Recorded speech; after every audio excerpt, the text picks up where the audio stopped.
warahmatullahi wabarakatuh. Yang terhormat dosen kami Ibu Citra Karisma Islami MPD dan teman-teman kelas PJKRA yang berbahagia. Pertama-tama marilah kita panjatkan puji syukur kepada Allah Subhanahu wa taala yang telah memberikan nikmat sehat dan keselamatan bagi kita. Adapun topik yang akan kami bahas yaitu motivasi belajar. Sebelum diskusi dimulai, saya akan memperkenalkan anggota kelompok. Yang pertama ada Nurdiansyah Syabani, yang kedua ada Irsa Irhamatul Ulia, dan terakhir saya Lisna Tribunawati. Susunan kegiatan yang akan kami lakukan yaitu yang pertama pembukaan, yang kedua penyampaian materi, yang ketiga sesi tanya jawab. Untuk sesi tanya jawab diisi di kolom komentar, dan yang terakhir penutup. Langsung saja kita ke acara yang pertama yaitu pembukaan, membaca basmalah bersama-sama. Bismillahirrohmanirrohim. Acara yang kedua yaitu penyampaian materi. Di sini kami akan membahas tentang motivasi belajar. Sebelum ke materi, kami mempunyai kata-kata untuk kalian semangat belajar. Yang pertama, mulailah dari mana kamu berada. Gunakan apa yang kamu miliki, lakukan apa yang kamu bisa. Yang kedua, pendidikan adalah kunci untuk membuka dunia, paspor untuk kebebasan. Yang ketiga, jangan pernah berhenti belajar karena hidup tak akan pernah berhenti mengajarkan. Yang keempat, masa depan dimiliki oleh mereka yang percaya akan keindahan mimpi mereka. Dan yang terakhir, hidup adalah belajar. Jika Anda berhenti, maka Anda akan mati. Langsung saja kita ke pengertian motivasi belajar. Apa sih motivasi belajar itu? Motivasi belajar adalah dorongan yang timbul pada diri seseorang secara sadar atau tidak sadar untuk melakukan suatu tindakan dengan tujuan tertentu. Bisa dikatakan motivasi adalah suatu energi penggerak, pengarah, dan memperkuat tingkah laku. Lanjut dengan faktor yang mempengaruhi proses belajar dan hasil belajar. Faktor internal. Faktor internal adalah faktor yang asalnya dari dalam diri seseorang atau individu sendiri. Faktor ini biasanya berupa sikap, juga sifat yang melekat pada diri seseorang. Faktor eksternal adalah faktor yang asalnya dari luar seseorang atau individu.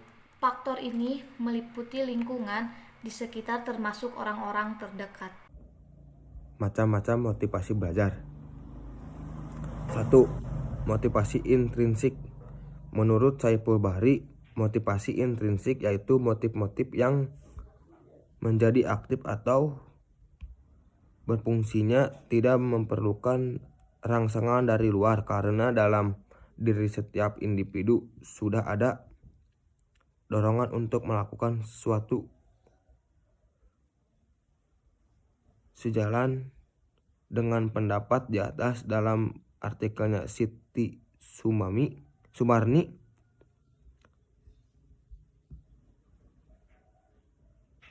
menyebutkan bahwa motivasi intrinsik adalah motivasi yang muncul dari dalam diri seseorang, sedangkan Sobri Sutikno mengartikan motivasi intrinsik sebagai motivasi yang timbul dari dalam diri individu sendiri tanpa ada paksaan dorongan orang lain, tetapi atas dasar kemauan sendiri. 2. Motivasi ekstrinsik. Menurut A.M.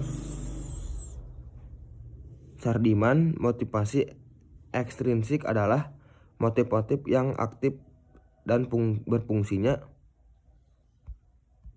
karena adanya perangsang dari luar, sedangkan Rosjidan menganggap motivasi ekstrinsik adalah motivasi yang tujuan-tujuannya terletak di luar pengetahuan, yakni tidak terkandung di dalam perbuatan itu sendiri. Sobri Sutikno berpendapat bahwa motivasi ekstrinsik adalah motivasi yang timbul akibat pengaruh dari luar individu, apakah karena ajakan, suruhan, atau paksaan dari orang.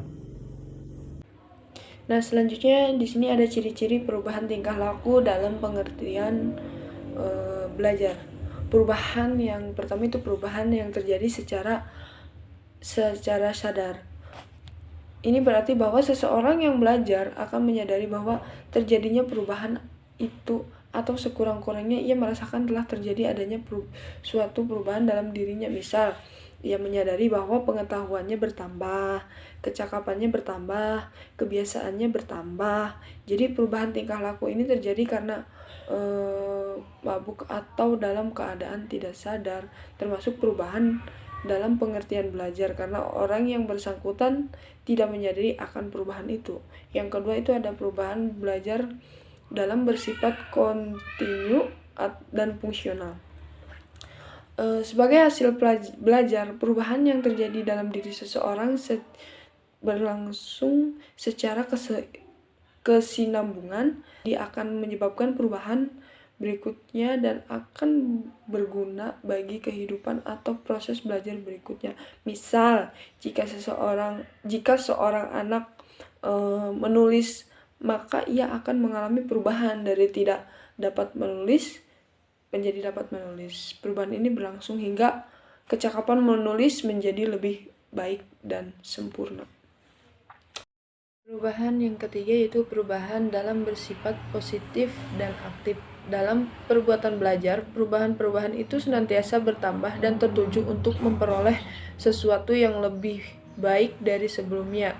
Misalnya, perubahan tingkah laku karena proses kematangan yang terjadi dengan sendirinya karena dorongan dari dalam, tidak termasuk perubahan dalam pengertian belajar. Yang keempat yaitu perubahan dalam belajar bukan bersifat sementara. Jadi perubahan yang terjadi karena proses belajar itu bersifat menetap dan permanen. Ini berarti bahwa tingkah laku yang terjadi setelah belajar dan akan bersifat menetap. Misalnya kecakapan seseorang anak dalam memainkan piano setelah belajar tidak akan hilang begitu saja, melainkan akan terus dimiliki, bahkan akan semakin berkembang kalau terus dipergunakan atau dilatih. Jadi dari pemaparan di atas dapat disimpulkan bahwa makalah yang telah disusun ini merupakan program yang sangat membantu dalam pembahasan tentang motivasi belajar.